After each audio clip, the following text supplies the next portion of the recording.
Sementara itu, Presiden Amerika Serikat Donald Trump mengklaim cadangan minyak AS lebih banyak ketimbang Rusia, bahkan jika digabungkan dengan Arab Saudi. Hal itu dijelaskan saat membahas gencatan senjata dengan Iran. Trump bilang sebagian besar kapal penyebar ranjau Iran hilang dan AS akan memblokade Selat Hormuz. Trump mengungkap sejumlah negara yang membutuhkan minyak justru datang ke Amerika.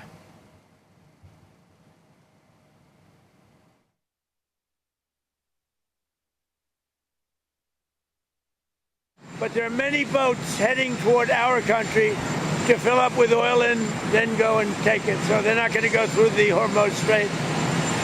And ultimately that'll be corrected. But in the meantime, they're using us. We have more oil because of Drill Baby Drill. We have more oil than Russia and Saudi Arabia put together.